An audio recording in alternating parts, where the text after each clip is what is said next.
Moments ago, Israel launched Operation Rising Lion, a targeted military operation to roll back the Iranian threat to Israel's very survival. This operation will continue for as many days as it takes to remove this threat. For decades, the tyrants of Tehran have brazenly, openly called for Israel's destruction. They've backed up their genocidal rhetoric with a program to develop nuclear weapons. In recent years, Iran has produced enough highly enriched uranium for 9 atom bombs. 9. In recent months, Iran has taken steps that it has never taken before, steps to weaponize this enriched uranium. And if not stopped, Iran could produce a nuclear weapon in a very short time. It could be a year, it could be within a few months, less than a year. This is a clear and present danger to Israel's very survival. 80 years ago, the Jewish people were the victims of a Holocaust perpetrated by the Nazi regime. Today, the Jewish state refuses to be a victim of a nuclear Holocaust perpetrated by the Iranian regime. Now, as Prime Minister, I've made it clear time and again, Israel will never allow those who call for our annihilation to develop the means to achieve that goal. Tonight, Israel backs those words with action. We struck at the heart of Iran's nuclear enrichment program. We struck at the heart of Iran's nuclear weaponization program. We targeted Iran's main enrichment facility in Natanz. We targeted Iran's leading nuclear scientists working on the Iranian bomb. We also struck at the heart of Iran's ballistic missile program. Last year, Iran fired 300 ballistic missiles at Israel.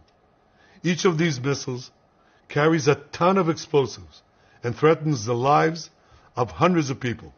Soon, those missiles could carry a nuclear payload, threatening the lives not of hundreds, but of millions. Iran is gearing up to produce 10,000 of those ballistic missiles within 3 years. Now just imagine 10,000 tons of TNT landing on a country the size of New Jersey. This is an intolerable threat. It too must be stopped. Iran is now working on what it calls the new plan to destroy Israel. You see, the old plan failed. Iran and its proxies tried to encircle Israel with a ring of fire and to attack us with the horrible attack of October 7th. But the people of Israel, the soldiers of Israel, rose like lions to defend our country. We crushed Hamas, we devastated Hezbollah, we hit Iranian proxies in Syria and Yemen. And when Iran directly attacked us twice last year, we struck back inside Iran itself. Yet in defending ourselves, we also defend others. We defend our Arab neighbors. They too have suffered from Iran's campaign of chaos and carnage. Our actions against Iran's proxy Hezbollah led to the establishment of a new government in Lebanon and the collapse of Assad's murderous regime in Syria.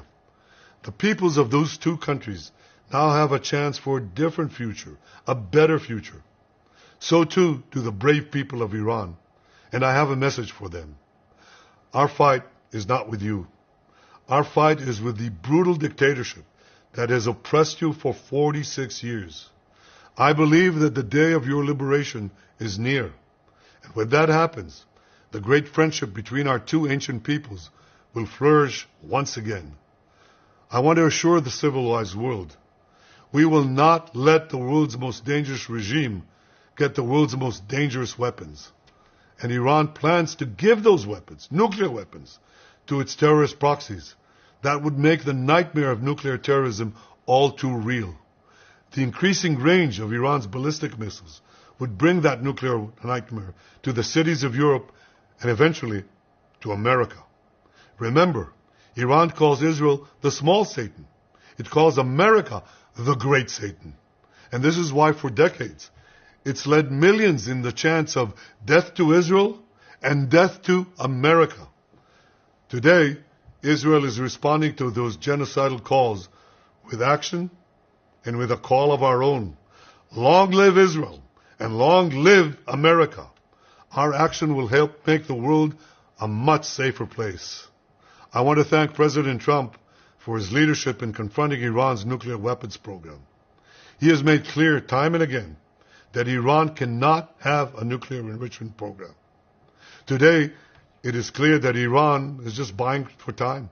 It refuses to agree to this basic requirement of peaceful nations.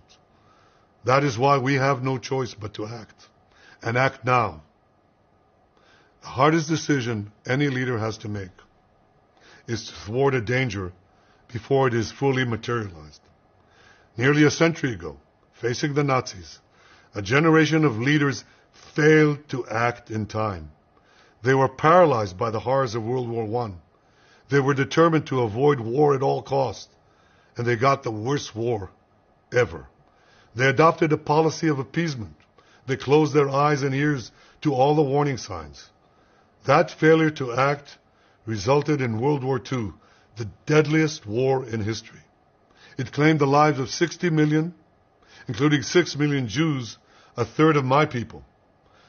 After that war, the Jewish people and the Jewish state vowed, never again.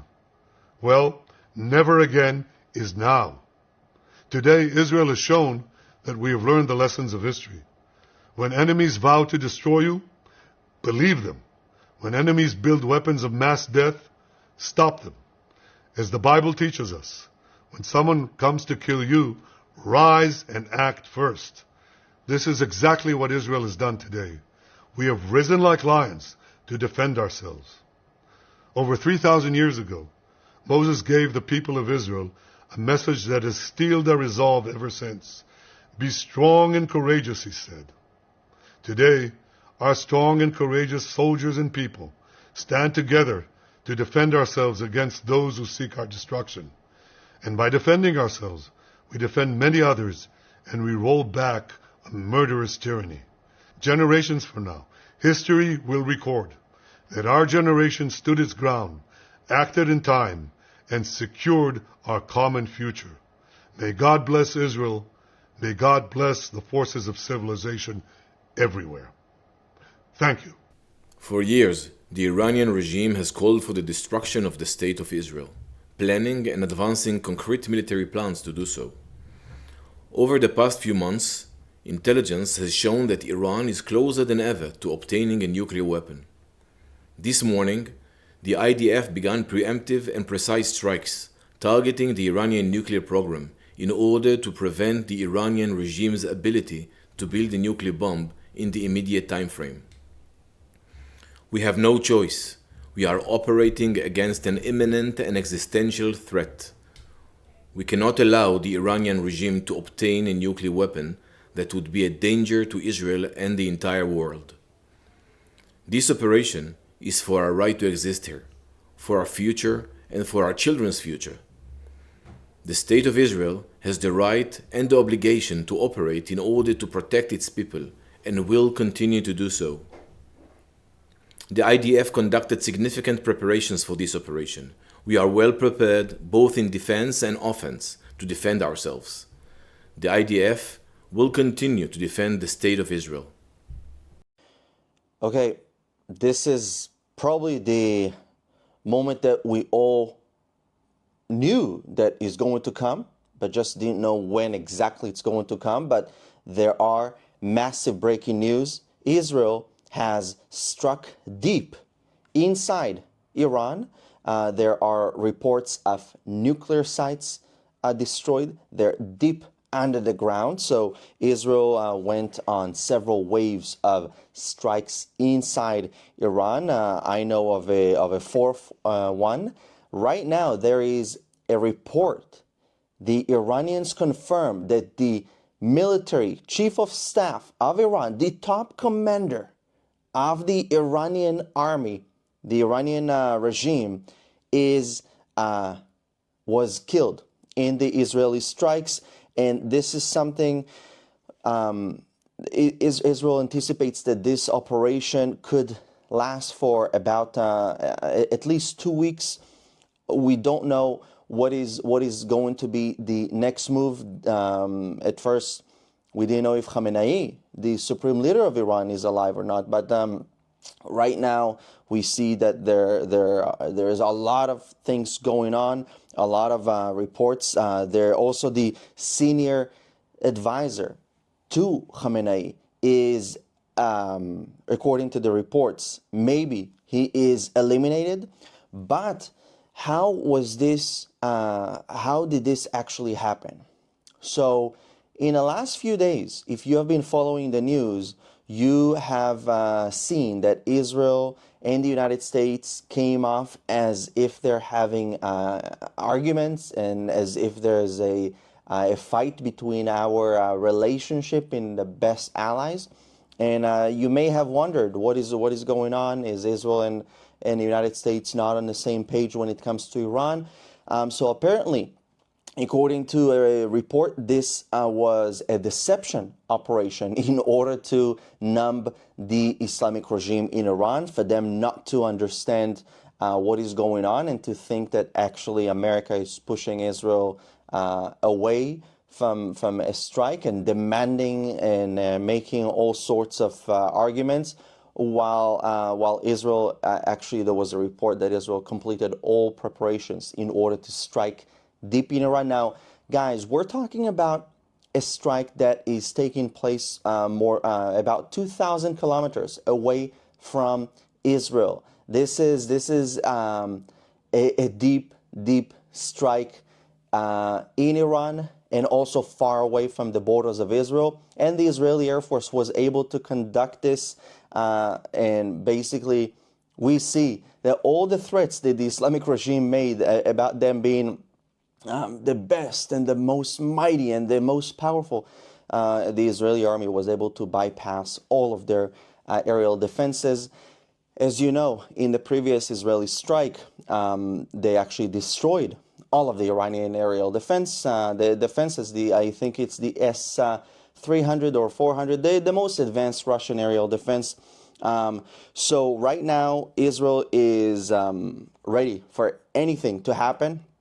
All preparations have been made. Israelis have been instructed to be ready in case we need to run to bomb shelters, so to be ready to be in bomb shelters.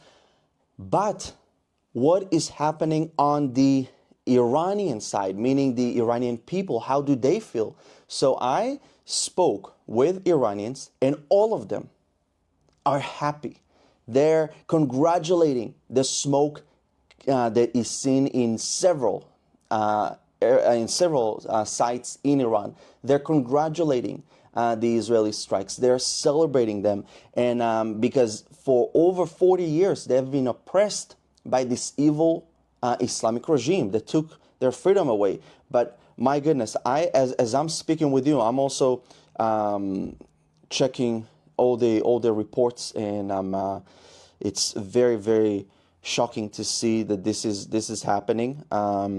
Obviously, when they found out that Khamenei is actually alive, so they issued a report and they said that the Zionist entity, that's how they call Israel, the Zionist entity is going to pay a heavy price for their actions. And also we see that the United States, they have evacuated before the attack critical assets, and I think that the evacuation is still undergoing. They have moved to DEFCON 4 alert. I think it's one of the highest alerts ever, and which means global reinforcement, assessment of the situation. But why did Israel strike? So Israel launched a preemptive attack against Iran, because if you remember, all these years it warned against Iran becoming nuclear, and according to the IDF, Iran reached a point where a no return point, and Israel said we cannot allow this to happen. So this is what we are doing. Israel launched a preemptive strike in order to stop Iran from becoming nuclear, because apparently they were very, very close from becoming a nuclear country. That was their goal. Iran, the Islamic regime, has been working to deceive the world to think that they want to come to the table and basically give up their nuclear ambitions. This is one big lie. They never were going to give up their nuclear ambitions. And right now, what we see is that Israel, according to the intelligence, learned this very dramatic piece of information that Iran is apparently very, very close to become a nuclear power, and that is something that Israel said we cannot accept this, especially because Iran has openly stated that it wants to see the destruction of Israel. So this is the result. This morning, or if you're in the States tonight, that is why Israel launched this very, very dramatic strike. Not just one strike, several waves of strikes against regime targets. We see all kinds of reports, but I believe that it's also regime nuclear sites. We don't have a lot of information, but basically this is what's happening right now. This is what I want you to know, and I want you to please pray for Israel. The last time something like this happened, first of all, nothing like this happened, but the last time Israel struck in Iran was in response to attacks, previous attacks. So Israel could brace for hundreds of ballistic missiles being fired simultaneously. This could be the worst case scenario. Although Israelis are prepared for stuff like that, but please keep us in prayer. A ballistic missile, as I've mentioned before, it's not just a rocket. It can be a missile in the size of a bus. It can take down a whole building. So the Israeli defenses, of course, are ready and prepared, but please keep Israel in your prayers. Please keep us. I will try to update you as much as I can, but thank you so much for standing with us during this very dramatic moment in the history of the world, and a pivotal moment in making the world a better place.